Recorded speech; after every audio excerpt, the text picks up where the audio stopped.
Hey everyone, welcome to Breakout Wednesday for the 10th of July 2024. It's currently midnight on the East Coast, 10 p.m. on the West Coast. First of all, remember this is never financial advice. I'm not a financial advisor. This is simply a video blog on how one trader sees the market, and everyone needs to take responsibility for their own decisions. Okay, let's dive into this. Just quickly, some of the stocks that I've been talking about last week and recently. Um, what's happened? So AKM really is just cruising sideways still, and I've got this little resistance line drawn here just because I feel that there's some resistance. There at the 37 level. There was a couple of days ago the order, pretty some big sell orders up in that order book, and but obviously there's a lot of people that bought at these levels too, and so that can change in a millisecond. I didn't check it today, so we'll see. I'm pretty happy just with my last parcel of that, just my last little bit of AKM shares just to hang in there. And if that can just go sideways for as long as possible, then I'm cool with that. And if it break this line, then the longer this goes sideways for, the higher probability we have of another decent run. So hanging in there. And likewise with MDR. Okay, just my bit left on MDR. I mean, this could wipe out the paper proppers I have left on that last bit in a flash, couldn't it? Just bang, But likewise, it could turn around and break that 50 cent level on a good day's trading, and we're off again. So we'll just see how it plays out. Now, one of the other ones I've been talking about a lot is REA, and in my trading account, I tend to have stops that are a bit tight sometimes. I got stopped out on that for a loss, okay, but in the self-managed super fund, which is REA, is one of my biggest positions. It's obviously still in it and no plan to sell it. Still pretty bullish on this. Okay, this has just had a little pullback, nothing major, and it's still just structurally looking very good. Okay, another stock, and obviously I love REA. I think it's a great company, but Zero is, I've talked a lot about Zero as one of my favorites, and obviously I've been in this for ages, but it's just hanging up out here, isn't it? And if we look at a weekly chart, 1 second. So if we just look at a weekly chart here, it just cleans that up a lot, doesn't it? Weekly charts really are wonderful things. This week's not over, but we've put in a little inside week last week, maybe another inside week this week if it stays tight. And yeah, look, I mean, I'm a fan of it, and I've been pretty open about it for a long time now, and I'm going to stick in there. And if this keeps shaping up the way it is, I might even add to that. We'll wait and see. I'll make my opinion on that later. Just trading's a real hard game. I wanted to bring up this next one just because I've been watching this, and I talked about this on Breakout Wednesday 2 weeks ago, how it was just forming this lovely tight base. Okay, and yesterday before this broke out, I was sitting at my screens and I was staring at the Bollinger Bands here and how it all tightened up, and I just thought that shit, that's a lovely base, and just the risk reward on this was beautiful. Okay, and broke out last night. I wasn't in it. I didn't place my order yet. I was just kind of hadn't made my mind up yet, and it's just you snooze, you lose on this. It's just once you find a setup that you love, I'm usually pretty good at placing those orders, but for some reason I didn't on this one, and I've really paid the price because that would have been a huge payday for me. So anyway, it happens to all of us. You just got to keep cracking, and it just always reminds me that when I have my gut screaming out that there's a huge high probability trade, then don't stuff around, don't hesitate, put the order in, and let the market do what the market wants to do. Okay. This is other little stock that I took a small position on just because I was talking about it on Breakout Wednesday, and I want to talk about how I love something and not put money on the line, and just this perfect cup with handle, this awesome tight right hand side, and it's really a liquid stock, so it's just a small position. One of the cool things about small positions that you don't really feel much is that you can just let them play out, and sometimes those small positions can actually turn into quite big profits because you just stay in them and you just let them do their thing. Whereas kind of when you're going heavy and you're feeling heat on the position, you tend to trim too early, right? So I think it's pretty powerful having small positions sometimes. Even if you see a perfect setup on a liquid stock. Just, it's just personally, just trim your position. You don't have to always swing for the fences. Just take a smaller position and just be patient and give it a lot of room and see what happens, right? So anyway, PNC, just wanted to bring that up. And other ones I talked about last week, MMC, Blue Sky broke out today in that copper space, I think. So lovely volume, okay, really just awesome volume, and we'll see how she goes, okay. Now let's just get on to a few new setups, right? I talked about EGH already a few weeks ago. This is obviously a bit of liquid. My position on this is going to be pretty small, but I can't ignore these things. Like, just all of these candles here, just opening on the low, closing on the high. Look, like count up how many of these are. It's a ridiculous percentage of these candles. You kind of just opening on the low, closing on the high. Just the buyers are in control of this stock every single day.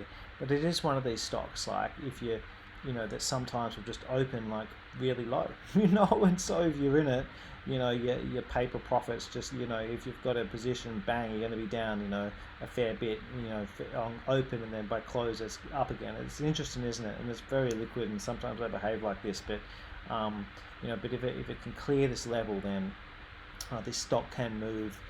It's just really, you just really can't have intraday stops that are really tight, because you're going to get taken out, so you've got to trade it a bit differently. So anyway, EGH, basing sideways there, and constructive, and I'd love to get filled. I've actually got some more sneaky orders, I'm not going to say where, but a few different little orders further down here to try and get a position before that breakout. I don't usually do that, but in little liquid things like this, sometimes I'll stage into it very slowly just to protect my downside, right, instead of just trying to take a whole lot all at once. And so another one I'm looking at is CUE. All right, now the reason for this is that I have talked about this one before a few weeks back, is really just this huge gap up. Now this was an unannounced, like an unplanned dividend that people, got everyone by surprise, and it was like a decent dividend, I think 2 cents maybe, I forget, but big gap up, bang, huge volume obviously, but then since then we're just going sideways. Oil and gas, obviously, they have some stakes in some pretty decent gas fields. They're a profitable company, and they're printing money, and there's everyone knows there's been some gas issues going on right now around the world, and demand's pretty high. Okay, so I can't see them not making good money in the foreseeable future, but this base, like if we look at this on daily chart, it's pretty damn hot. Looking at a weekly chart, it's hot. Looking at a monthly chart, it's hot.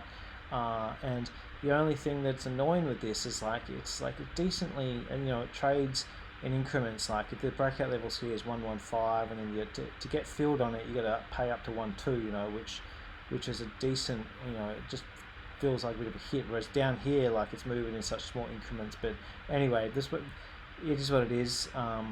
It's a huge base I'm watching unfold, and I'm going to have to take a position. It's incredibly illiquid, like $8,000 today. So once again, it's a much smaller position. But the thing about these really tiny stocks, and there's going to be a few more in this talk that are just pretty illiquid, but if a stock's trading at like a couple cents, in some other stocks I'll talk about later, and they obviously kind of go up, a couple hundred cent, then it doesn't. A small position can still be a powerful thing, right? Is what I'm getting at. So let's move on. WTC. Okay, this is obviously gone to the other extreme here.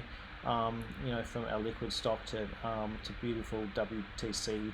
I thought it was putting in a bit of a topping action here, and maybe having a bit of a a shorting opportunity, but it just faked everyone out, and now it's just tightening up here with Blue Sky. Okay, I think there's one thing. These leading stocks go higher than anyone thinks they will, and have a look at I know this is an extreme example, but have a look at DRO. Holy shit, that sucker just keeps going, doesn't it? And there's nothing to stop WTC, breaking that 100 level properly, and running up, and just going and keep going. So watching WTC base away there and hopefully tighten up a little bit below this all-time high. Okay, another one I'm watching that's coming up in Davis boxes, if you're doing your Davis boxes scans, is JB Hi-Fi. Now if you look at weekly chart of JB Hi-Fi, here's what I like to see, right? Big base, Blue Sky above it, right? And the only thing not perfect about JB Hi-Fi is just this run off these lows here of $60. And it's come here and it really hasn't had a pause. for me right now, what I want is this to come up, kind of stop around here, and then give a little right hand side.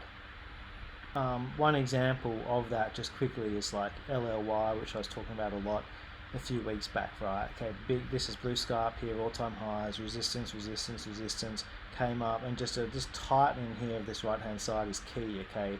And so I would love JB to do that. And it does feel weird buying retail stocks. You don't really think you're going to make too much money on them, but you can obviously. And JB, it's I'm just going to let that chart do the talking. But if that can just give me a little bit of tightening action, then that's kind of ticks all the boxes for me, okay?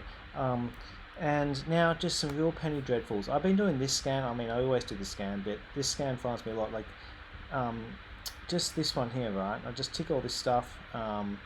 Sometimes I tick that one too, actually. 30 period breakup within 2% of the last 60 days. Tick all those. Above a 50 XMA. Okay, and then I've actually been leaving all these filters off for a bit of fun lately to see what happens. And it finds like 300 stocks today. So found a fair few, but I've been having some fun and a bit of success lately with some of my penny dreadful trading, really small positions, and I kind of I'm not really scared of them gapping down on me because I'm just doing smaller positions. But some of them have just been running really well. So PLN is this little lithium company, and came up on that scan. Okay, here's a weekly chart. And when I say lithium, yeah, lithium in overseas, I believe. Let's have a look. Yeah, Canadia's booming lithium regions, blah blah blah. All right, and so I like this because it's a relatively new float. Does what most floats do. Okay, it hits the market and goes down, and then it's been basing sideways, and now we have a resistance here, top of 2, top of 20, 0.2, and really tight action here. Pretty illiquid, but it could be some good fun on PLN. So watching that guy would be a small position though, right? Because getting out of that guy might be a bit of a pain in the ass. But we have like a nice volume coming in here, like really strong unbalanced volume. And anyway, so next one is TM1, and this is a real tiny little thing, isn't it? Little gold company, and this came up in that same scan, but obviously we had this huge gap up, massive volume, big wicks. Haven't looked up the fundamentals on what was going on there, but it'd be easy to do that. And now it's just basing. So this isn't like, I don't have an order on this one yet, right? But this is, you've got to remember, like before AKM had its second big run, it also had this run up here, right? There's this huge run up there, right? This is what stocks do before big moves. They have big run ups and then they base, okay?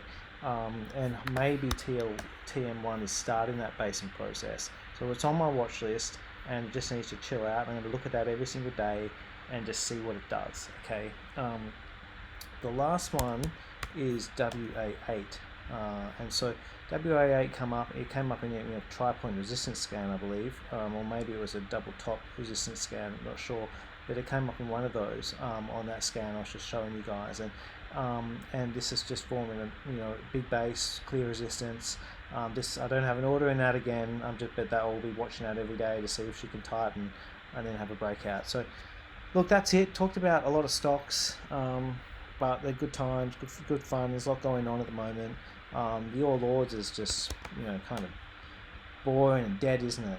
You just wouldn't know how much fun can be going on behind the scenes, because it's not about this, okay? Unless you are trading the index, which is possible, then it's kind of irrelevant. Like look at the big banks, okay? These CBA's are all-time highs, for God's sake, okay? The All Lords chart isn't telling you what's going on, okay? Those investors in big banks are printing cash, but obviously, and I'm invested in BH, okay? So I'm not having to go at people, but we had this.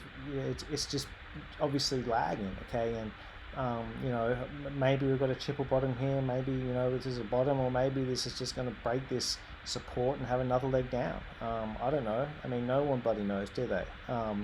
It's just a matter of coming up with a trading strategy, having your stops in, having your risk rewards and your plan, and being disciplined as all hell, and just going for it. Cheers, guys. Catch up.